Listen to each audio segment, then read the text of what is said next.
नहीं सोचा था कि यह टकराव इतना बड़ा तूफान बन जाएगा। सबको लगा था कि यह भी बस एक और धमकी होगी, कुछ फ़ोन कॉल्स, कुछ दबाव और मामला ठंडा पड़ जाएगा। लेकिन इस बार कहानी अलग थी। इस बार सामने थी अडिग हिम्मत और दूसरी तरफ था सत्ता का घमंड। कैमरे ऑन हुए, सच रिकॉर्ड हुआ और वह पल पूरे शहर के लिए एक ऐतिहासिक मोड़ बन गया। काव्या की आंखों में वर्षों की जलन थी। वह जलन जो अपमान, अस्वीकार और टूटे हुए सपनों से जन्म लेती है। शादी के मंडप से अमन का चले जाना उसके लिए सिर्फ रिश्ता टूटना नहीं था, बल्कि उसकी पहचान पर लगा दाग था। वह हर रात उसी दृश्य को याद करती रही।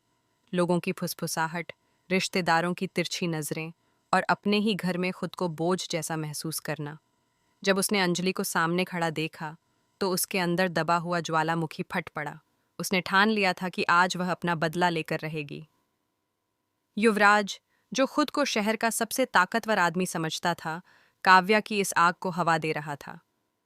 उसे लगता था कि डर ही सबसे बड़ी ताकत है। उसने अपने गुंडों को इशारा किया और माहौल अचानक हिंसक हो उठा। हर तरफ अफरा तफरी मच गई, लेकिन तभी वेद सामने आया। उसने सिर्फ लकड़ी फेंककर गन गिराई नहीं, बल्कि एक सोच को चुनौती दी। उसका कहना था कि नारी सृजन करती है, विनाश नहीं। उसके शब्दों ने एक पल के लिए समय को थाम लिया। काव्या की उंगलियां कांप गईं, उसकी आंखों में गुस्से के साथ साथ दर्द भी था। अंजलि उस पूरे दृश्य को शांत चेहरे से देख रही थी। वह जानती थी कि असली लड़ाई गोली से नहीं, सबूत और कानून से जीती जाती है। जब युवराज ने अपने गुंडों को हमला करने का आदेश दिया, तो अंजलि पीछे नहीं हटी। वेद उसके साथ खड़ा था। दोनों ने मिलकर हालात को संभाला। यह सिर्फ शारीरिक ताकत की बात नहीं थी, यह हौसले की जीत थी। राघव का गुस्सा अपने चरम पर था। एक पिता अपनी बेटी के लिए कुछ भी कर गुजरने को तैयार था। उसने यहाँ तक कह दिया कि अगर जरूरत पड़ी तो वह अपनी बेटी की विधवापन की कीमत पर भी न्याय चाहता है। यह संवाद पूरे माहौल को और भारी बना गया। जब अंजलि ने युवराज के सिर पर गन तानी, तो वह पल निर्णायक था। एक ट्रिगर दबता और सब खत्म हो सकता था। लेकिन तभी मेघ ठाकुर आकर उसके पैरों में गिर पड़ी। उसकी सिसकियों में एक पत्नी का डर था, एक सुहाग की रक्षा की पुकार थी।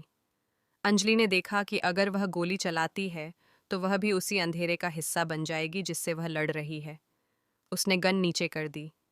युवराज की जान बच गई, लेकिन उसकी अकड़ टूट चुकी थी। कहानी यहीं खत्म नहीं हुई। असली जंग तो कोर्ट में शुरू हुई। मंत्री धर्मराज आहूजा को लगा कि वह अपनी पहुंच और ताकत से इस केस को दबा देगा। वह अदालत के बाहर अंजलि को धमकाने पहुंचा। उसके शब्दों में अहंकार था, केस छोड़ दो वरना अंजाम बुरा होगा। लेकिन अंजलि ने उसकी आंखों में आंखें डालकर जवाब दिया कि वह न सिर्फ केस लड़ेगी बल्कि जीतेगी भी। यह सिर्फ एक केस नहीं था, यह सिस्टम को आईना दिखाने की लड़ाई थी। जब मंत्री ने गुस्से में उसका हाथ पकड़ा तो अंजलि ने डरने के बजाय मीडिया को बुला लिया। कैमरे ऑन हुए। उसने खुलेआम मंत्री को थप्पड़ मारा। वह थप्पड़ सिर्फ एक आदमी को नहीं, बल्कि उस सोच को था जो समझती है कि ताकतवर लोग कानून से ऊपर हैं। वीडियो रिकॉर्ड हो गया। मंत्री ने मीडिया को धमकाया कि यह खबर कहीं नहीं जाएगी, लेकिन अब वक्त बदल चुका था। सच को दबाना इतना आसान नहीं था। उधर कहानी में एक और मोड़ आया जब दीपिका ने पंकज और अंजलि के सामने प्रकाश का सच कबूल किया। फॉरेंसिक एक्सपर्ट शर्मा जी की हत्या कोई दुर्घटना नहीं थी। यह एक सुनियोजित साजिश थी और उसके पीछे प्रकाश का नाम सामने आया। यह खुलासा पूरे केस को नई दिशा देने वाला था। अंजलि ने तुरंत कार्रवाई का फैसला किया। अब मामला सिर्फ धमकियों का नहीं, ठोस सबूतों का था। शहर में हलचल मच गई। लोग बात करने लगे कि क्या सच में एक वकील सत्ता को चुनौती देकर जीत सकती है? क्या कानून की ताकत राजनीति के दबाव से बड़ी साबित होगी? अंजलि हर सवाल का जवाब अपने काम से दे रही थी। उसने गवाहों को सुरक्षित रखा, सबूतों को मजबूत किया और हर चाल का जवाब रणनीति से दिया। युवराज और मंत्री दोनों समझ चुके थे कि इस बार सामने कोई साधारण विरोधी नहीं है। काव्या भी अंदर से टूटने लगी थी। बदले की आग में उसने खुद को खो दिया था।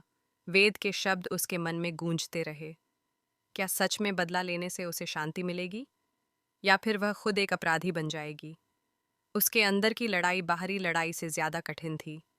वह अपने अतीत की परछाइयों से जूझ रही थी। कोर्ट की तारीख नजदीक आई। मीडिया की नजरें इस केस पर थीं। जनता की उम्मीदें अंजलि पर टिकी थीं।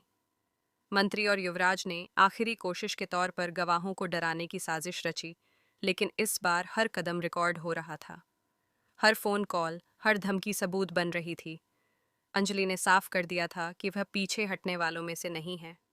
आखिरकार वह दिन आया जब अदालत में सच्चाई और झूठ आमने सामने खड़े थे। अंजलि ने अपने तर्कों से पूरा घटनाक्रम जोड़ा। दीपिका का बयान, फॉरेंसिक रिपोर्ट, वीडियो फुटेज, हर कड़ी एक दूसरे से जुड़ती चली गई। मंत्री के चेहरे का रंग उड़ चुका था।